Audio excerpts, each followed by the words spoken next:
ওই যে মাটির তৈরি স্লোগান, এটা কিন্তু ইবলিস থেকে শুরু হয়েছে। অনেক মানুষ বর্তমানে বলে না যে নবী মাটির তৈরি, নবী মাটির তৈরি, নবীর মাটির তৈরি, মুখে ফেনা চলতেছে এই বক্তব্য দিয়া। আরে বাবারে, নবী মাটির তৈরি না হীরার তৈরি, তোমার তো এই কথা চিন্তা না করলেও চলে। তোমার চিন্তা করা দরকার, যেই নবী পেয়েছ সেই নবীর আনুগত্য কতটুকু করতে পেরেছ। নবী কিসের তৈরি এটা নিয়ে তোমার মাথা ঘামানোর কি দরকার? আর মাটির তৈরি তো একজন, তিনি হচ্ছেন বাবা আদম আলাইহিস সালাতু ওয়াস সালাম। দ্বিতীয় কোনো মানুষকে আল্লাহ রাব্বুল আলামিন মাটি দিয়ে তৈরি করেছেন এইটা তো আল্লাহ জানান নাই। আল্লাহ জানিয়েছেন মাদম সন্তান যারা, এদেরকে মিশ্রিত তরল পদার্থ থেকে সৃষ্টি করেছেন। আদম সন্তানকে কি থেকে সৃষ্টি করেছেন? মিশ্রিত তরল পদার্থ থেকে সৃষ্টি করেছেন। আর মাটির তৈরি কায়া একমাত্র আমাদের বাবা আদম আলাইহিস সালামের। তো আমাদের নবীজি মাটির তৈরি না নূরের তৈরি না হীরার তৈরি, এই নিয়ে বিতর্ক কি দরকার রে বাবা? কি দরকার আছে? আমাদের নবীর ইতিহাসটা কি এত সোজা? আমাদের নবী পাক সাল্লাল্লাহু আলাইহি ওয়াসাল্লামের মানব রূপের ইতিহাস মাত্র 63 বছরের। কতদিনের? মানব রূপে নবী মুহাম্মদ সাল্লাল্লাহু আলাইহি ওয়াসাল্লামের ইতিহাস মাত্র 63 বছরের। এর আগে আমাদের নবী ছিলেন, আরো আগে ছিলেন। কখন ছিলেন? বাবা আদম আলাইহিস সালামকে সৃষ্টির আগে ছিলেন। আরো আগে কখন ছিলেন? যখন আরশ ছিল না, কুরসি ছিল না, লৌহ ছিল না, কলম ছিল না, জান্নাত ছিল না, জাহান্নাম ছিল না, আসমান ছিল না, জমিন ছিল না, সৃষ্টিকুলের মধ্যে কোনো কিছুর অস্তিত্ব ছিল না। একমাত্র সৃষ্টিকর্তার অস্তিত্ব ছিল। আল্লাহ পাক সর্বপ্রথম যাকে সৃষ্টি করলেন তিনি হচ্ছেন হকিকতে মুহাম্মদী, জাতে মুহাম্মদী সাল্লাল্লাহু আলাইহি ওয়াসাল্লাম, এবং তিনি ছিলেন নূর। কি ছিলেন? নূর।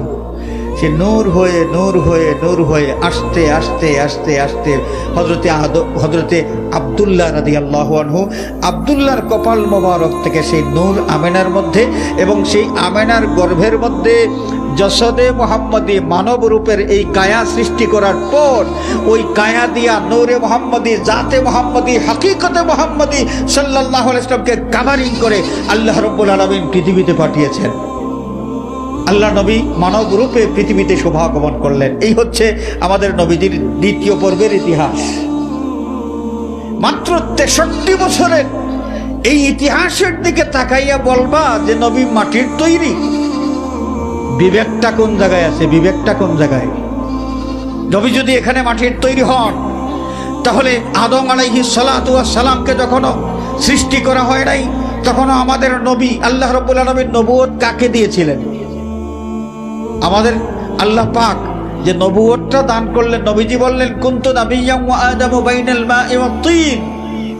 পানি এবং মাটির মধ্যে যখন আদম গোড়াগড়ি করেন, ওয়া আদামু বাইনার রূহি ওয়াল জাসাদ, আদম আলাইহিস সালাতু ওয়াস সালাম তার কায়া সৃষ্টি করা হয়েছে, জীবন তখনও পান নাই। আমাদের নবী বলেন যে আমি তখনও নবী। সুবহানাল্লাহ, তখনও নবী।